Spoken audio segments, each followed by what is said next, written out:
ರಾಮು ಹೊಲದಲ್ಲಿ ಕೆಲಸ ಮಾಡುತ್ತಿದ್ದಾನೆ. ರಾಮು, ಈ ವರ್ಷ ಟೊಮ್ಯಾಟೊ ಚೆನ್ನಾಗಿ ಬಂದಿದೆ, ಆದರೆ ಬೆಲೆ ಸಿಗ್ತಾ ಇಲ್ವಲ್ಲ ಎಂದುಕೊಂಡು ಒಂದು ಸಾಲ ಮಾರ್ಕೆಟ್ಗೆ ಹೋಗಿ ಬರಬೇಕು ಎಂದುಕೊಂಡ. ಮರುದಿನ ಮಾರುಕಟ್ಟೆಗೆ ಹೋಗುತ್ತಾನೆ. ಮಾರುಕಟ್ಟೆಯಲ್ಲಿ ಮೋಸ ಖಿನ್ನತೆಯ ಮುಖ. ರೈತರು ತಮ್ಮ ತರಕಾರಿಗಳನ್ನು ನಗರ ಮಾರುಕಟ್ಟೆಗೆ ತರುತ್ತಾರೆ. ಇವತ್ತು ಮಾರುಕಟ್ಟೆ ಬೆಲೆ ಕಡಿಮೆ, ಕಿಲೋಗೆ 4 ರೂಪೀಸ್ ಮಾತ್ರ ಕೊಡ್ತೀನಿ. ತರಕಾರಿ ಬೆಲೆ ಕುಸಿದಿದೆ. ಅಯ್ಯೋ, ನಮ್ಮ ಖರ್ಚು ಬರೋದಿಲ್ಲ, ಏನು ಮಾಡಲಿ? ಏನು ಮಾಡೋಕೆ ಆಗೋಲ್ಲ, ರೇಟ್ ಇರೋ ತರ ಮರಬೇಕು. ಆಗ ಬೇಸರದಿಂದ ರಾಮು ಮನೆಗೆ ಹಿಂದಿರುಗುತ್ತಾನೆ. ಪಾರ್ವತಿ ಊಟ ಮಾಡುತ್ತಿದ್ದಾಳೆ. ರಾಮುವನ್ನು ನೋಡಿದ ಪಾರ್ವತಿ ತಕ್ಷಣ ಎದ್ದು ನಿಂತು ಹೀಗೆ ಕೇಳಿದಳು.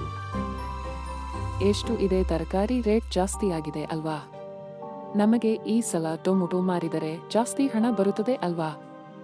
ಇಲ್ಲ ಪಾರ್ವತಿ, ಸಿಕ್ಕಿದ್ದು ಸಾಲಕ್ಕೂ ಸಾಲಲ್ಲ ಎಂದು ಬೇಸರದಿಂದ ಹೇಳುತ್ತಾನೆ. ಆಗ ಅವರ ಮಗಳು ಬರುತ್ತಾಳೆ. ಬಂದು ಹೀಗೆ ಕೇಳಿದಳು. ಅಪ್ಪ, ನಾಳೆ ಫೀಸ್ ಕೊಡಬೇಕು. ನಾಳೆ ನೀವು ಸ್ಕೂಲ್ ಅಂತೀರಾ, ಬಂದು ಫೀಸ್ ಕಟ್ಟತೀರಾ ಅಲ್ವಾ? ಅದನ್ನು ಕೇಳಿದ ರಾಮು ಏನು ಮಾತನಾಡದೆ ಸುಮ್ಮನೆ ಆಗುತ್ತಾನೆ. ಗ್ರಾಮದ ಮರದ ಕೆಳಗೆ ಸಭೆಯನ್ನು ಗ್ರಾಮದ ಎಲ್ಲಾ ಜನರು ಸಭೆ ಸೇರುತ್ತಾರೆ. ಪ್ರತಿ ವರ್ಷ ಇದೇ ಸಮಸ್ಯೆ, ಏನಾದ್ರೂ ಹೊಸದು ಮಾಡಬೇಕು, ಏನು ಆದ್ರೂ ದಾರಿ ಕಂಡು ಹಿಡಿಯಬೇಕು. ಅಷ್ಟರಲ್ಲಿ ಅಲ್ಲಿಗೆ ಮಂಜು ಎನ್ನುವ ಒಬ್ಬ ಯುವಕ ಬರುತ್ತಾನೆ. ನಾನು ಒಂದು ಐಡಿಯಾ ಹೇಳುತ್ತೇನೆ, ನೀವು ಏನೂ ಆದರೂ ಅದಕ್ಕೊಳ್ಳಿ ಅಣ್ಣ. ನಮ್ಮ ಬೆಳೆ ನಾವೇ ಮಾರ್ಕೆಟಿಂಗ್ ಮಾಡಿದ್ರೆ ಹೇಗೆ? ಮೊಬೈಲ್ ತೋರಿಸುತ್ತಾ ಮಂಜು ಹೀಗೆ ಹೇಳಿದ. ಇನ್ಸ್ಟಾಗ್ರಾಮ್, ಯೂಟ್ಯೂಬ್, ವಾಟ್ಸಾಪ್ನಲ್ಲಿ ವಿಡಿಯೋ ಹಾಕಿದ್ರೆ ಜನ ನೇರವಾಗಿ ಖರೀದಿ ಮಾಡ್ತಾರೆ. ರಾಮು ಎಲ್ಲರೂ ಆಶ್ಚರ್ಯ ಪಡುತ್ತಾರೆ. ರಾಮು ಹೀಗೆ ಕೇಳಿದ. ಇದು ಹೇಗೆ ಸಾಧ್ಯ ಮಂಜು? ನಾವು ಹೇಗೆ ಮಾರ್ಕೆಟಿಂಗ್ ಮಾಡಲು ಆಗುತ್ತದೆ? ನಮ್ಮಿಂದ ಇದು ಆಗುತ್ತಾ? ಏಕೆ ಆಗಲ್ಲ? ನಮ್ಮ ಹಳ್ಳಿಯ ಸೊಗಸು ತೋರಿಸ್ಬೇಕು. ಮೊದಲ video shoot movie camera. Ramu ಹೊಲದಲ್ಲಿ ಟೊಮ್ಯಾಟೊ ಕತ್ತರಿಸುತ್ತಾನೆ.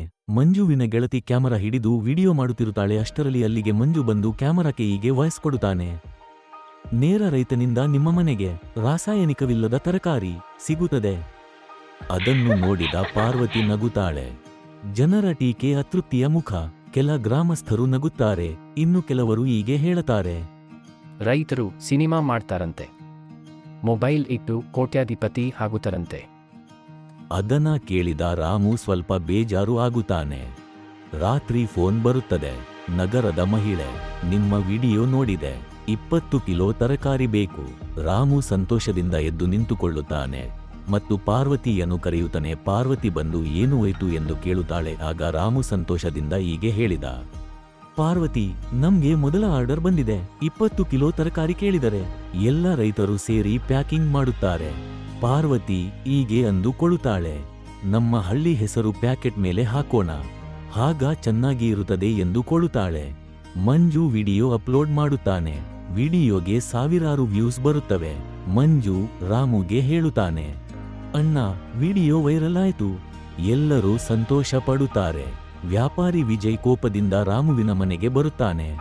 ಬಂದು ರಾಮು ಎಂದು ಕೋಪದಿಂದ ಕೂಗುತ್ತಾನೆ. ಆಗ ರಾಮು ಮನೆಯಿಂದ ಆಚೆ ಬರುತ್ತಾನೆ. ನನ್ನ ವ್ಯವಹಾರ ಹಾಳು ಮಾಡ್ತೀರಾ? ನನ್ನ ವ್ಯಾಪಾರ ಎಲ್ಲ ಕಡಿಮೆ ಆಗುತ್ತಿದೆ, ಏನು ಮಾಡಿದ್ದೀರಾ? ನಾವು ನಮ್ಮ ಬೆಳೆ ನಮಗೆ ತಕ್ಕ ಬೆಲೆಗೆ ಮಾರ್ತಿದ್ದೀವಿ. ನಿಮಗೆ ನಾವು ಏನೂ ಮಾಡಿಲ್ಲ. ದೊಡ್ಡ ಸಮಸ್ಯೆ ಎದುರಾಗುತ್ತದೆ. ಮಳೆ ಬರುತ್ತದೆ, ರಸ್ತೆ ಹಾಳಾಗುತ್ತದೆ, ಡೆಲಿವರಿ ವಾಹನ ಸಿಲುಕುತ್ತದೆ. ಆಗ ರಾಮು ಮಂಜು ಹೀಗೆ ಮಾತನಾಡುತ್ತಿದ್ದರು. ಈಗ ಆರ್ಡರ್ ಹೇಗೆ ಕಳಿಸೋದು? ಅಲ್ಲಿ ನೋಡಿ ರಾಮು ಅಣ್ಣ, ಹಳ್ಳಿ ಯುವಕರು ಎತ್ತಿನ ಗಾಡಿ ತರುತ್ತಿದ್ದರೆ ಇದರಿಂದ ನಮಗೆ ಸಹಾಯ ಆಗಬಹುದು. ಹಳ್ಳಿ ಶಕ್ತಿ. ಎಲ್ಲರೂ ಸೇರಿ ಸರಕು ತಲುಪಿಸುತ್ತಾರೆ. ಗಾಡಿಯಲ್ಲಿ ಬೆಳೆದ ತರಕಾರಿ ಹಣ್ಣು ತಂದು ಗಾಡಿಗೆ ಹಾಕುತ್ತಾರೆ. ಮರುದಿನ ಎತ್ತಿನ ಗಾಡಿ ತಕೊಂಡು ರಾಮು ಸಿಟಿಗೆ ಹೋಗುತ್ತಾನೆ. ಗಾಡಿ ಮೇಲಿನ ತರಕಾರಿ ಹಣ್ಣು ನೋಡಿದ ಗ್ರಾಹಕರು, ಇದೇ ಮೊದಲ ಬರಿ, ಇಷ್ಟು ತಾಜಾ ತರಕಾರಿ ಮೊದಲ ಸಲ ನೋಡ್ತಿದ್ದೀವಿ ಎಂದು ರಾಮು ಗಾಡಿ ಹತ್ತಿರನೇ ಎಲ್ಲಾ ಗ್ರಾಹಕರು ಇದ್ದರು. ವ್ಯಾಪಾರನೂ ತುಂಬಾ ಚೆನ್ನಾಗಿ ಆಯಿತು. ಇದರಿಂದ ತುಂಬಾ ಸಂತೋಷಪಟ್ಟ ರಾಮು. ಹಳ್ಳಿ ಬ್ರ್ಯಾಂಡ್ ಆರಂಭ. ಲೇಬಲ್. ಪಾರ್ವತಿ ಅದುಕೊಂಡ ಹಾಗೆ ಮಂಜು ಒಂದು ಹೊಸ ಬ್ಯಾನರ್ ಹಾಕುತ್ತಾರೆ. ಹಳ್ಳಿ ಫ್ರೆಶ್ ಭತ್ತದ ತೆನೆ ಎಂದು. ಜೇನುತುಪ್ಪ, ಅಕ್ಕಿ, ಮೆಣಸಿನಕಾಯಿ, ತುಪ್ಪ ಎಲ್ಲವೂ ಮಾರಾಟ ಆರಂಭ. ಬನ್ನಿ ಬೇಗ ಬನ್ನಿ. ಅದನ್ನ ಕೇಳಿಸಿಕೊಂಡು ಹಳ್ಳಿ ಜನರು ಬರುತ್ತಾರೆ.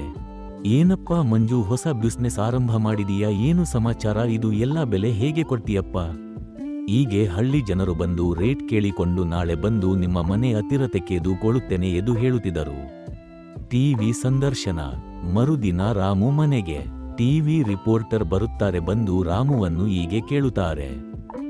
ನೀವೇನ ರಾಮು ಅಂದರೆ ನಿಮ್ಮ ಯಶಸ್ಸಿನ ರಹಸ್ಯ ಏನು? ರೈತ ಒಬ್ಬನೇ ದುರ್ಬಲ, ಆದರೆ ಊರು ಒಟ್ಟಾದ್ರೆ ಯಾರೂ ಸೋಲಿಸಲಾರರು. ಇದೇ ನಮ್ಮ ಅಲ್ಲಿ ಇರುವ ರಹಸ್ಯ. ಗ್ರಾಮದ ಬದಲಾವಣೆ ಆಗುತ್ತದೆ. ಮಕ್ಕಳು ಬಸ್ಸಿನಲ್ಲಿ ಶಾಲೆಗೆ ಹೋಗುತ್ತಾರೆ. ಹೊಸ ರಸ್ತೆ ನಿರ್ಮಾಣ ಮಾಡುತ್ತಾರೆ. ರೈತರಿಗೆ ಉತ್ತಮ ಬೆಲೆ ಮತ್ತು ಹಸಿರು ಹೊಲ ಗದ್ದೆ. ಮಹಿಳೆಯರಿಗೆ ಉದ್ಯೋಗ. ಹಳ್ಳಿ ಜನರು ಸಂತೋಷದಿಂದ ಇದ್ದರು. ವಿಜಯ್ ತನ್ನ ತಪ್ಪು ಅರಿವಿಗೆ ಬಂದು ರಾಮು ಅಂತೀರ ಬಂದು ಹೀಗೆ ಕೇಳುತ್ತಾನೆ. ನನ್ನಿಂದ ತಪ್ಪಾಗಿದೆ. ನಾನು ನಿಮ್ಮ ಜೊತೆ ಕೆಲಸ ಮಾಡ್ಬೇಕು. ರಾಮು ದಯವಿಟ್ಟು ನನ್ನನ್ನು ಕ್ಷಮಿಸಿ. ಕೊನೆಯ ಹಬ್ಬ. ಗ್ರಾಮದಲ್ಲಿ ದೊಡ್ಡ ಸಂಭ್ರಮ. ಡೋಲು, ಕುಣಿತ, ಹಳ್ಳಿ ಊಟ. ಹಳ್ಳಿಯಲ್ಲಿ ಎಲ್ಲ ಸಂತೋಷ ತುಂಬಿತು. ಆಗ ಶಂಕರಪ್ಪ ಹೀಗೆ ಹೇಳಿದ. ಈ ಹಳ್ಳಿ ಈಗ ಮಾದರಿ ಹಳ್ಳಿ ಅಂತ ಅನಿಸಿಕೊಳ್ಳುತ್ತಿದೆ. ಮಾರ್ಕೆಟಿಂಗ್ ಅನ್ನೋದು ನಗರ ಜನರಿಗಷ್ಟೇ ಅಲ್ಲ, ರೈತನ ಬೆವರಿಗೂ ಬೆಲೆ ಕೊಡಿಸುವ ಶಕ್ತಿ ಅದು ಅನ್ನೋದೇ ಈ ಕಥೆ ಸಂದೇಶ.